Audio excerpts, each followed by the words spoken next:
And you know what? You can take your life into your own hands sometimes when you go into there to cheer for the opposing team. I'm going to give you a little background, so I'm getting a little nostalgic here.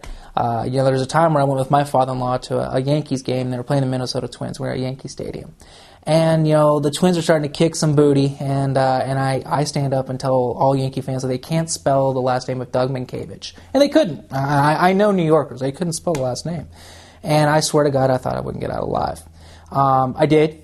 And now I kind of avoid those stadiums just because I have a big mouth. But you don't always need to do that. Now, especially if you're at home, it's important to remember that you're probably going to come home a little sore if you're truly there to root for your team. You're going to be doing the wave. You're going to be stomping your feet. You're going to be running around. You're going to be screaming. I lead games hoarse. It's very important that you're going to go there, get your money's worth. Don't sit there and just be... People are there all there for the same reason. They have a passion for that sport. They're there to cheer. They're there to cheer on whoever it is they want to cheer on. And so get into it. It doesn't mean to be a jerk to your neighbor. It doesn't mean to spill their beer over.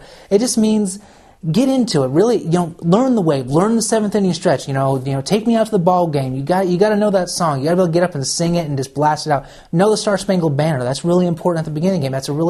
That's a great moment. I will tell you, as a former player, it was very important to me. That was the one song that actually would almost make me tear up every time I was on the field and heard it. It's just that moment that you're kind of, you're giving a tribute to everything else. You're saying thank you to everybody for letting me play a game for a living. And also, you get to be a fan for 3 hours, so it's almost like a tip of the cap to that. So, learn those songs, take some time to learn them. They can all be a little silly, but the fact is you get there, it's not silly. It's about being passionate about your team, about really supporting them, and they need it. And, after 162 games, those guys get tired.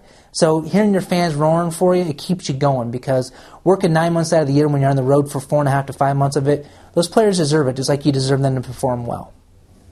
Take me out to the ball game, take me out to the crowd, buy me some peanuts and Cracker Jacks, I don't care if I ever get back, for it's root for the home team, and if they don't win it's a shame, for it's 1, 2, 3 strikes, you're out at the old ball game. American Idol, I am not.